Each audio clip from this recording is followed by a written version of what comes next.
తోడేలు మేకపిల్లలు కథ.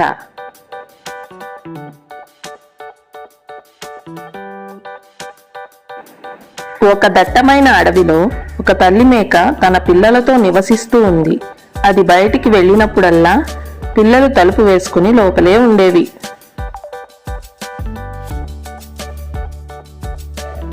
దగ్గరలో ఒక చెడ్డ తోడేలు ఉందని వాటికి తెలుసు. అవి జాగ్రత్తగా ఉండేవి. ఒకరోజు తల్లి మేక బయటికి వెళుతూ పిల్లలకు జాగ్రత్తలు చెప్పింది.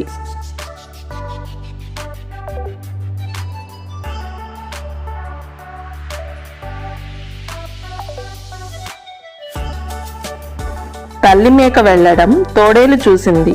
అది వచ్చి తలుపు తట్టింది. పిల్లలు, మీ అమ్మను వచ్చాను, తలుపు తెరవండి అంది. మేక పిల్లలు తలుపు తెరవలేదు.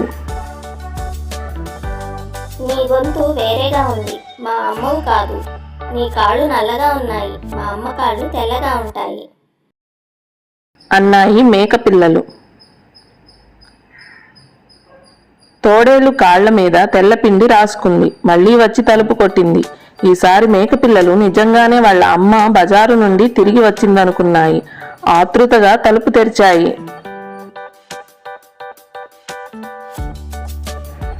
తోడేలు వాటిని గబగబా మింగేసింది. ఒక పిల్ల మాత్రం ఒక మూలను దాక్కుని తప్పించుకుంది.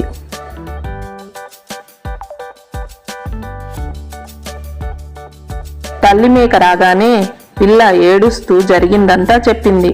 మేక వెంటనే ఒక ఉపాయం ఆలోచించింది. ఒక కత్తెర, సూది, దారం తీసుకుని తోడేలను వెతుకుతూ పోయింది. నది ఒడ్డున తోడేలు గాఢ నిద్రలో ఉంది. తల్లి మేక కత్తెరతో తోడేలు కడుపు చించింది. మేక పిల్లలు బయటకు దూకాయి. తల్లి మేక కొన్ని పెద్ద రాళ్లు తోడేలు కడుపులో పెట్టి కుట్టేసింది. పిల్లల్ని తీసుకుని సంతోషంగా ఇంటికి వెళ్ళింది. కొంచెం సేపటి తర్వాత తోడేలు మేలుకుంది. దప్పిక తీర్చుకోవడానికి నీటిలోకి దిగింది. కడుపులోని రాళ్ల బరువుకు నదిలో మునిగి చచ్చిపోయింది.